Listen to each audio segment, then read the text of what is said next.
Barchangizga ushbu malaka oshirish kursiga xush kelibsiz deyman. Ismim Gulbahor Mamadiyeva. Mana shu kursning trenerlaridan biriman. Va ushbu video darsda biz o'quv dasturini nazariyalarini mavzusini boshlaymiz. Asosiy savolimiz o'quv dasturi nima va uni turli nazariyalar orqali qanday tushunish mumkin? Bugungi darsda Shiro ta'riflagan o'quv dasturi mafkuralari bizga asosiy tahlil vositasi bo'lib xizmat qiladi. Avval o'quv dasturini faqat hujjat emas, balki ta'lim jarayonida yuz beradigan tajribalar majmuasi sifatida ko'ramiz. Keyin o'quv dasturining 5 o'lchovini ko'rib chiqamiz. Darsning ikkinchi qismida esa 4 ta nazariyani, ilmiy, akademik, ijtimoiy samaradorlik, ta'lim oluvchiga yo'naltirilgan va ijtimoiy qayta qurish yondashuvlarini bir-biridan farqlaymiz. Video davomida sizdan o'z ish joyingiz, universitetdagi tajribangiz yoki o'sha amaliyotda sodir bo'layotgan vaziyatlarni yodda tutishingizni so'rayman. Nazariyalar aynan real ta'lim vaziyatlarini yaxshiroq ko'rish va tahlil qilish uchun bizga kerak bo'ladi. Ushbu slaydda dars yakunida erilishi kutiladigan natijalar berilgan. Birinchi natija bu o'quv dasturi tushunchasini kengroq va chuqurroq anglash, ya'ni o'quv dasturini faqat mavzular ro'yxati yoki rasmiy hujjat deb emas, balki ta'lim jarayonini shakllantiruvchi qarashlar, qadriyatlar va amaliyotlar majmuasi deb tushunamiz. Va ikkinchi natija Shiro ta'riflagan 4 ta nazariyani aniqlash va ularni farqlash. Har bir nazariya maktab uchun, universitet uchun kerak. Bilim nima, o'qituvchi kim, ta'lim oluvchi qanday rol o'ynaydi degan savollarga turlicha javob beradi. Va uchinchi natija O'zbekistondagi ta'lim islohotlariga nazariy nuqtai nazardan yondashamiz. Masalan, kompetensiyaga asoslangan yondashuv, o'quvchi markazidagi ta'lim yoki baholashdagi o'zgarishlar ortida qaysi nazariy qarashlar turganini ko'rishga harakat qilamiz. Va to'rtinchi natijamiz o'qituvchi sifatida o'zimizning nazariy yo'nalishimizni tahlil qilamiz. Dars oxiriga borib siz o'zingizga shunday savol bera olishingiz kerak bo'ladi. Men o'quv dasturida nimani eng muhim deb bilaman va bu qarash sinfdagi amaliyotimga qanday ta'sir qiladi? Endi asosiy g'oyadan boshlaymiz. O'quv dasturi hujjatdan ko'ra ko'proq narsani anglatadi. Albatta, syllabus, darslik, standartlar yoki o'sha rasmiy hujjatlar o'quv dasturining muhim qismidir. Lekin o'quv dasturi faqat qog'ozda yozilgan reja bilan cheklanmaydi. Sinf jarayonida o'qituvchi nimani tanlaydi, nimaga ko'proq vaqt ajratadi, qaysi savollarni beradi, o'quvchilar qanday faoliyatda qatnashadi, bularning hammasi o'quv dasturining amaliy ko'rinishidir. Bundan tashqari, maktab nimani qadrlashi ham o'quv dasturiga kiradi. Masalan, faqat jim tinglash qadrlanadimi yoki savol berish ham rag'batlantiriladimi? Xato qilish o'rganishning bir qismi deb ko'riladimi yoki undan qo'rqish kerakmi? Shu sababli o'quv dasturi islohotini faqat yangi hujjat chiqarish bilan tushuntirib bo'lmaydi. Hujjat o'zgargan bo'lsa ham sinfdagi amaliyot, baholash va o'quvchilarning tajribasi o'zgarmasa, islohot to'liq amalga oshmaydi. O'quv dasturini chuqurroq tushunish uchun bu slaydda 5 o'lchov ko'rsatilgan. Birinchisi rejalashtirilgan o'quv dasturi. Bu rasmiy hujjatlarda, standartlarda, syllabuslarda, dars rejalarida ko'zda tutilgan maqsad va mazmunlardir. Ikkinchisi amalga oshiriladigan o'quv dasturi. Bu o'qituvchi va o'quvchilar sinfda amalda nima qilishidir. Ba'zan rejalashtirilgan narsa bilan amalda bajariladigan narsa bir xil bo'ladi, ba'zan esa ular orasida katta farq paydo bo'ladi. Uchinchisi yashirin o'quv dasturi. Bu to'g'ridan to'g'ri dars mavzusi sifatida o'qitilmaydi, lekin maktab tartiblari, qoidalari, maktab o'sha o'quvchilardan nimani kutishi va munosabatlari orqali bilvosita o'rgatiladi. Masalan, o'sha maktabda odob axloqni o'rgatishimiz, raqobat yoki hamkorlik, tashabbuskorlik, shunday narsalarni ham birgalikda dars bilan birgalikda o'rgatilishi, bu o'sha yashirin xabarlar orqali shakllantirish hisoblanadi. To'rtinchisi, baholanadigan o'quv dasturi. Nimani testga kiritamiz, nimaga ball beramiz va nimani rag'batlantiramiz? Aslida shu narsalarga yuqori qiymat berayotgan bo'lamiz. Beshinchisi esa tajribada boshdan kechiriladigan o'quv dasturi. O'quvchilar o'sha ta'lim jarayonini qanday his qiladi va undan nimani o'rganadi? Mana shular asosiy tamoyillar qilib qo'yiladi. Bu yerda biz o'sha 5 o'lchov qanday ishlashini bitta islohot misolida ko'ramiz. Tasavvur qilaylik, rasmiy hujjatda o'quvchilar tanqidiy fikrlashni va hamkorlikda ishlashi kerak deb yozilgan. Bu rejalashtirilgan o'quv dasturi, lekin sinfda o'qituvchi asosan ma'ruza qilsa va o'quvchilardan faqat eslab qaytarishga, aytishga doir savollar so'ralsa, amalga oshiriladigan o'quv dasturi boshqacha bo'ladi. Ya'ni hujjatda tanqidiy fikrlash bor, amaliyotda esa takrorlash kuchliroq bo'lishi mumkin. Yashirin o'quv dasturi ham shuni mustahkamlashi mumkin. O'quvchilar savol bermasdan jim turishi, xato qilmaslik va o'qituvchining gapini takrorlash xavfsizroq ekanini sezadi. Agar baholash ham asosan yodlashni tekshirsa, baholanadigan o'quv dasturi tanqidiy fikrlashdan ko'ra eslab qolishni ko'proq rag'batlantiradi. Natijada o'quvchilar tajribada shunday xulosaga kelishi mumkinki, ovoz chiqarib fikrlashdan ko'ra tayyor javobni takrorlash xavfsizroq. Bu misol bizga islohotni tushunishga faqat hujjatni emas, barcha o'lchovlarni birga ko'rish zarurligini ko'rsatadi. Bu 5 o'lchov bizga o'quv dasturini tahlil qilishda juda amaliy yordam beradi. Rejalashtirilgan o'quv dasturi o'sha rasmiy hujjatlarda nima ko'zda tutganini ko'rsatadi. Bu savolga javob beradi: tizim nimani maqsad qilgan? Amalga oshiriladigan o'quv dasturi esa sinfda real nima bo'layotganini ko'rsatadi. Bu yerda asosiy savol: o'qituvchi va o'quvchilar amalda qanday faoliyatlar bilan shug'ullanishmoqda? Hujjatdagi maqsadlar darsdagi faoliyatga aylanyaptimi? Albatta aylanyapti. Yashirin o'quv dasturi o'sha sukut saqlab turishmi yoki ishtirok yaxshimi, xato qilish va mas'uliyat haqidagi bilvosita xabarlarni ko'rishga yordam beradi. Baholanadigan o'quv dasturi esa test, imtihon va ballar orqali nimaga eng katta qiymat berilayotganini ochib beradi. Tajribada boshdan kechiriladigan o'quv dasturi bizni o'quvchilar nuqtai nazariga qaytaradi. Islohot muvaffaqiyatli bo'lishi uchun hujjatlar, amaliyot, yashirin xabarlar, baholash va o'quvchi tajribasi bir-biriga albatta mos kelishi kerak. Bu slaydimizda o'quv dasturining 4 ta nazariyasi berilgan.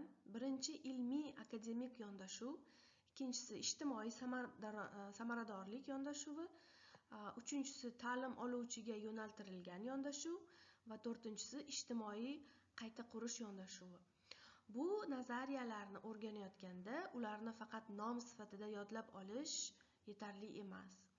Har bir nazariya nimani eng ko'p qadrlaydi? O'qituvchini qanday tasavvur qiladi? Ta'lim oluvchini qanday ko'radi va maktabning maqsadini qanday tushuntiradi? Shularga e'tibor beramiz. Muhim jihat shuki, bu nazariyalar bir-birini butunlay inkor qilishi shart emas. Amaliy o'quv dasturlarida ular ko'pincha aralash holda uchraydi. Masalan, bir hujjatda kuchli fan bilimlari, kompetensiyalar va o'quvchi markazdagi metodlar birga uchrashi mumkin. Shuning uchun bizni vazifamiz qaysi nazariya to'g'ri degan savolga shoshilinch javob berish emas. Asosiy vazifamiz har bir yondashuv ta'limni qanday tasavvur qilishini tushunish va real hujjat yoki dars amaliyotida qaysi qarash kuchliroq ekanini aniqlashdir. Birinchi nazariya ilmiy akademik yondashuv. Bu yondashuvda ta'limning asosiy maqsadi o'quvchilarni tizimlashtirilgan, chuqur va ishonchli bilimga olib kirishdir. Bilim odatda fanlar yoki akademik sohalar orqali tashkil qilinadi. Bu nazariyada eng ko'p qadrlanadigan narsa fanlardan to'planadigan bilimdir. Masalan, matematika, tarix, til, biologiya yoki adabiyotning asosiy tushunchalari, dalillari va fikrlash usullari muhim sanaladi. O'qituvchi bu yondashuvda fan mutaxassisi sifatida ko'riladi. Uning vazifasi bilimni aniq, mantiqli va tartibli taqdim etish. O'quvchini muayyan fan sohasining ichki mantiqiga olib kirishdir. Ta'lim oluvchi esa shu bilim sohasiga kirib borayotgan shogird sifatida tasavvur qilinadi. Bu yondashuvning kuchli tomoni chuqur fan bilimi, intellektual tartib va akademik poydevor yaratishdir. Ehtiyot bo'lish kerak bo'lgan tomoni esa shuki, agar faqat o'qituvchi tushuntirishi va o'quvchini tinglashi ustuvor bo'lib qolsa, o'quvchining faol ishtiroki kamayishi mumkin. Bu nazariyaning asosiy savoli o'quvchilar qanday muhim bilimlarni o'rganishlari kerak. Ikkinchi nazariyamiz ijtimoiy samaradorlik yondashuvi. Bu yondashuvda ta'limning asosiy maqsadi ta'lim oluvchilarni jamiyatda, mehnat hayotida va kundalik faoliyatida samarali harakat qilishga tayyorlashdir. Bu nazariya ko'pincha maqsadlar, standartlar, kompetensiyalar, o'lchanadigan natijalar va javobgarlik bilan bog'lanadi. Bu yerda savol shunday qo'yiladiki, ta'lim oluvchi kurs yoki mavzu yakunida nimani bajara olishi kerak? O'qituvchi bu yondashuvda aniq maqsadlarga ega bo'lgan ta'lim jarayonini loyihalovchi va boshqaruvchi sifatida ko'riladi. U natijalarni belgilaydi, faoliyatlarni rejalashtiradi, baholash mezonlarini tanlaydi va o'quvchilar kerakli ko'nikmalarini egallashini kuzatib boradi. Bu yondashuvning kuchli tomoni ta'lim natijalarining aniq bo'lishi, amaliy ko'nikmalarga e'tibor va javobgarlikdir. Ehtiyot bo'lish kerak bo'lgan tomoni esa shuki, ta'lim faqat o'lchash mumkin bo'lgan ko'nikmalarga qisqarib qolmasligi kerak. Bu nazariyaning asosiy savoli ta'lim oluvchilar nimalarni bajara olishi kerak? Uchinchi nazariyamiz ta'lim oluvchiga yo'naltirilgan yondashuv. Bu yondashuvda ta'limning markazida alohida o'quvchining o'sishi, rivojlanishi, qiziqishlari va ma'no yaratishi tushunadi. Bu qarashga ko'ra o'quvchi bilimni shunchaki qabul qilmaydi. U o'z tajribasi, savollari, ehtiyojlari va faol ishtiroki orqali ma'no quradi. Shuning uchun dars faqat o'qituvchining tushuntirishi bilan emas, balki o'quvchining izlanishi, muhokamasi va tajribasi bilan ham bog'liq bo'ladi. O'qituvchi bu yondashuvda fasilitator sifatida ko'riladi. Ya'ni u o'quvchining o'sishi uchun sharoit yaratadi, savollar beradi, resurslar bilan ta'minlaydi, faoliyatni yo'naltiradi va o'quvchini mustaqil fikrlashga undaydi. Bu yondashuvning kuchli tomoni motivatsiya, shaxsiy o'sish, faol ishtirok va rivojlanishga e'tibor berishdir. Ehtiyot bo'lish kerak bo'lgan tomoni esa shuki, o'quvchining qiziqishi muhim bo'lsa ham, ta'lim tartibsiz yoki bilim jihatdan sayoz bo'lib qolmasligi kerak. Bu nazariyaning asosiy savoli o'quv dasturi ta'lim oluvchining o'sishini qanday qo'llab-quvvatlaydi? 4-chi nazariya ijtimoiy qayta qurish yondashuvi. Bu yondashuvda ta'lim faqat individual muvaffaqiyat yoki akademik bilim bilan cheklanmaydi. Ta'lim jamiyatdagi muammolarni tushunish, ularga tanqidiy qarash va yaxshiroq jamiyat qurishga hissa qo'shish bilan bog'lanadi. Bu nazariyada eng ko'p qadrlanadigan narsalar tanqidiy yondashuv, tenglik, ijtimoiy o'zgarish va jamoaviy mas'uliyat. O'quv dasturi real ijtimoiy masalalarni, masalan, adolat, ekologiya, fuqarolik, teng imkoniyatlar yoki mahalliy hamjamiyat muammolarini muhokama qilishga olib kelishi mumkin. O'qituvchi bu yondashuvda yo'lboshchi sifatida tasavvur qilinadi. U o'quvchilarga murakkab ijtimoiy muammolarni tushunishga, turli nuqtai nazarlarni ko'rishga, dalillarni tahlil qilishga va mas'uliyatli xulosa chiqarishga yordam beradi. Bu yondashuvning kuchli tomoni ta'limni hayotiy muammolar, fuqarolik va adolat bilan bog'lashdir. Ehtiyot bo'lish kerak bo'lgan tomoni esa muhokamalar ochiq, dalillarga asoslangan va turli qarashlarga hurmat bilan olib borilishi zarur. Bu nazariyaning asosiy savoli ta'lim ijtimoiy muammolarni hal etishda qanday yordam berishi mumkin? Endi Shiro nazariyalarini O'zbekiston ta'lim islohotlarini tahlil qilishga qanday qo'llash mumkinligini ko'ramiz. Har qanday o'quv dasturi, hujjat yoki islohot siyosatini o'qiganda birinchi savol shunday bo'lishi mumkin: bu hujjatda nima eng muhim deb ko'rsatilgan? Ikkinchi savol: bu hujjat qanday o'qituvchini tasavvur qiladi? O'qituvchi asosan bilim beruvchi mutaxassismi? Aniq natijalarga olib boruvchi loyihalovchimi?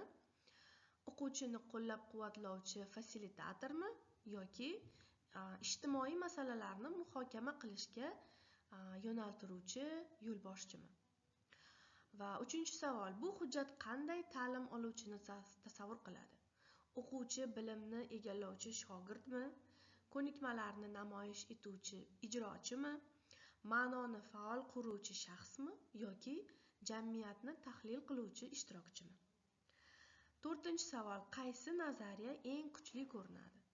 Muhim eslatma shundan iboratki, amaliyotda o'quv dasturi ko'pincha bir nechta nazariyani birlashtiradi. Masalan, kompetensiyaga asoslangan islohotlarda ijtimoiy samaradorlik kuchli bo'lishi mumkin. O'quvchi markazdagi metodlarda esa ta'lim oluvchiga yo'naltirilgan qarash ko'rinadi. Vazifa atamalarni yodlash emas, balki ularni tahlil vositasi sifatida ishlatishdir. Bu slaydimiz refleksiya uchun. Har bir savoldan keyin videoni qisqa pauza qilib, o'zingizni javobingizni yozib ko'ring. Birinchi savolimiz: qaysi nazariya O'zbekistondagi an'anaviy maktab ta'limiga yaqin ko'rinadi? Ko'p hollarda kuchli fan bilimi va o'qituvchi markazdagi tushuntirish ilmiy akademik yondashuvni eslatishi mumkin. Shu bilan birga tartib, standart va natijalarga urg'u ijtimoiy samaradorlik yondashuv bilan ham bog'lanishi mumkin. Ikkinchi savol: kompetensiyaga asoslangan yoki o'quvchi markazdagi ta'lim kabi joriy islohot tilida qaysi nazariya ko'rinadi? Kompetensiya, natija va amaliy ko'nikmalar ijtimoiy samaradorlikni eslatadi. O'quvchining faolligi, qiziqishi va rivojlanishi esa ta'lim oluvchiga yo'naltirilgan yondashuvga yaqin. Uchinchi savolimiz: siyosat tilidan sinf amaliyotiga o'tish uchun o'qituvchilarga nimalar kerak? Faqat hujjat yetarli emas. O'qituvchilarga aniq metodik misollar, baholashning mos shakllari, amaliy mashq, vaqt, hamkorlik va qo'llab-quvvatlash kerak bo'ladi. To'rtinchi savol esa bo'lajak o'qituvchilar uchun. Ular o'quv dasturlarini hujjat, amaliyot, baholash va o'quvchi tajribasi ortidagi bog'liqlik sifatida tushunishi ayniqsa muhim. Bu slaydimizda foydalanilgan adabiyotlar berilgan. Hamma materiallarimiz mana shu adabiyotlardan ingliz tilida olinganligi uchun ularni shunday saqlab qoldik. E'tiboringiz uchun katta rahmat.